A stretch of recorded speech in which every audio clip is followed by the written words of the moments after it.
Hello, everybody. I'm John. And I'm Claire. And today the article is called Hungry Driver. I'm hungry too. Yeah, I'm hungry too. We're not driving, but man, what is mentioned in this article could be what hits the spot later today. Or at least a bigger version, hopefully. But that's a little bit of mystery. Finally, we do have some mystery in one of these titles. That's a little bit of mystery that we'll keep for later in the next section. But for now, let me ask the very obvious question. Do you ride a bus? I try to, yeah, because I actually prefer the bus if I can to the subway if it's not rush hour. Yeah. So that's the choice I'm usually making. If I can ride the bus and it's not rush hour, I will.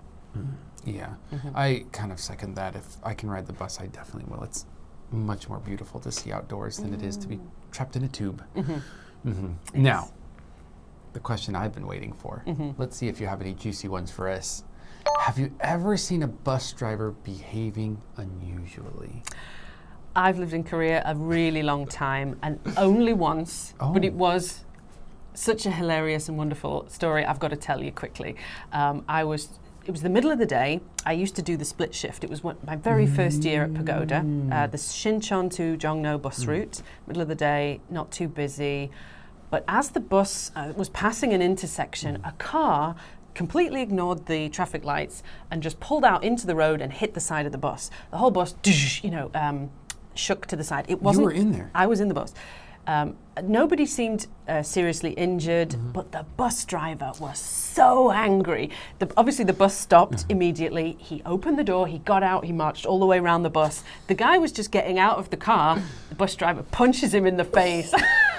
And everyone on the bus went, and then we all quickly got up. Thankfully, he'd left the doors open, so we all just got up and walked out and sort of scuttled away because we didn't really want to get involved in whatever altercation was going to continue. But obviously you shouldn't do that, but I was just kind of so proud of him that he had there was no hesitation, he didn't even speak to the guy, just straight there, bam, first thing.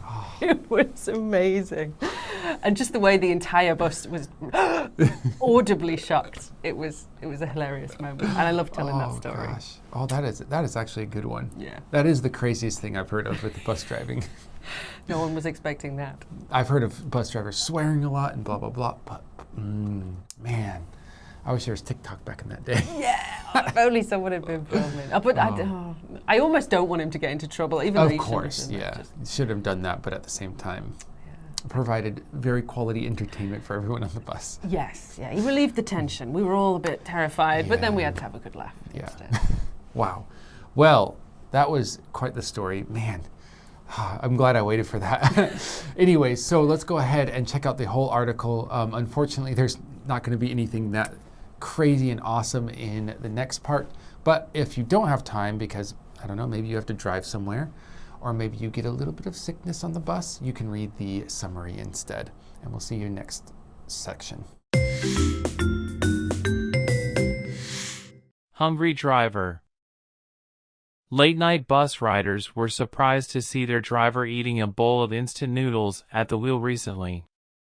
He only picked up the bowl when the bus was stopped at red lights, but people still worried that the behavior was unsafe. Others felt sorry for the man having to eat like this instead of having a proper break. Eating in public, on the job, and especially behind the wheel strikes many people as awkward in Korea. In other countries such as the US, this kind of thing happens a lot and probably would not make the news.